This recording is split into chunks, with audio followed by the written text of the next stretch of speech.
Est-ce que le stress vous freine dans la vie? Et est-ce qu'à cause de lui, vous avez l'impression de perdre le contrôle de vous-même? Avant de commencer, il est important de rappeler que 50% des Français se déclarent stressés. Et selon l'OMS, le stress apparaît chez une personne dont les ressources et stratégies de gestion personnelle sont dépassées par les exigences qui lui sont posées. Le stress est d'ailleurs très lié au temps. Par exemple, si on vous demande d'effectuer une tâche en 1 heure alors qu'en général elle prend 4 heures, il est normal que vous ayez une réaction physiologique de stress. Mais vous savez, on peut très bien s'imposer du stress à nous-mêmes et se dire qu'on peut faire une tâche en 1 heure alors qu'elle demande 4 heures. Alors comment vaincre son stress? Voici 5 conseils pour le comprendre et le gérer. Numéro 1. Comblez 100% de vos besoins physiologiques. Selon Maslow, les besoins physiologiques sont des besoins de survie. Bien respirer, bien manger, boire et dormir sont des prérequis indispensables à notre santé. Maslow a donc répertorié dans une pyramide les besoins humains du plus indispensable au moins indispensable. Donc les besoins les plus indispensables sont au bas de la pyramide, comme les besoins physiologiques qu'on vient de voir. Et plus on monte, plus on arrive vers des besoins moins indispensables, comme le besoin d'accomplissement, qui est tout à la pointe de la pyramide. Mais moi aujourd'hui j'ai envie d'ajouter quelque chose à cette théorie, parce que cette théorie elle répond à la question quoi? Quel besoin on a envie d'assouvir? Mais moi j'ai envie de répondre à la question comment, parce que c'est cette question en général qui nous génère du stress. Et même j'ajouterais en haut de la pyramide le besoin d'indépendance, parce que c'est un besoin pour moi d'ailleurs qui peut alimenter tous les autres besoins, qui répond à la question comment. Par exemple, si on a envie d'assouvir notre besoin de nourriture, de manger, de s'alimenter, alors quand on était petit, on avait nos parents qui nous nourrissaient, donc c'était génial. Et plus on grandit, plus on a appris à se nourrir par nous-mêmes, à manger par nous-mêmes.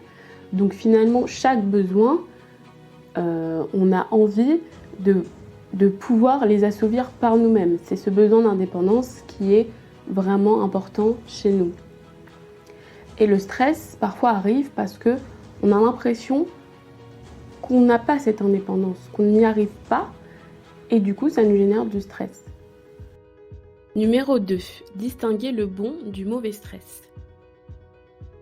Selon Sekinji, le mauvais stress nous fait dépenser beaucoup d'énergie en émotions, mais très peu en actions, alors que le bon stress stimule nos actions et peu nos émotions. Alors comment reconnaître le bon et le mauvais stress? C'est simple. Le bon stress va vous permettre de passer rapidement à l'action, alors que le mauvais stress va vous tétaniser et vous paralyser. Vous ne pourrez pas agir par la suite. Numéro 3. Ne luttez pas contre vos émotions. Nous ne contrôlons pas nos émotions et leur intensité varie en fonction de notre vécu. Observer ce qui se passe en nous sans réagir permet de laisser aller l'émotion sans qu'elle nous perturbe profondément. Une émotion est un bon indicateur pour se connaître. Une émotion n'est ni bonne ni mauvaise, c'est en fait notre interprétation qui lui donne un sens positif ou négatif. Une émotion peut être vécue comme douloureuse parce qu'elle est rattachée à une réaction physiologique qui est en effet douloureuse. Mais cette même réaction physiologique est en fait rattachée à un souvenir qui était pénible pour nous. Numéro 4. Identifiez vos déclencheurs de stress. Notez à chaque fois qu'une situation de mauvais stress se présente afin d'identifier le déclencheur. Une fois identifié, vous pouvez adopter des stratégies pour vous éloigner de ce qui menace votre bien-être.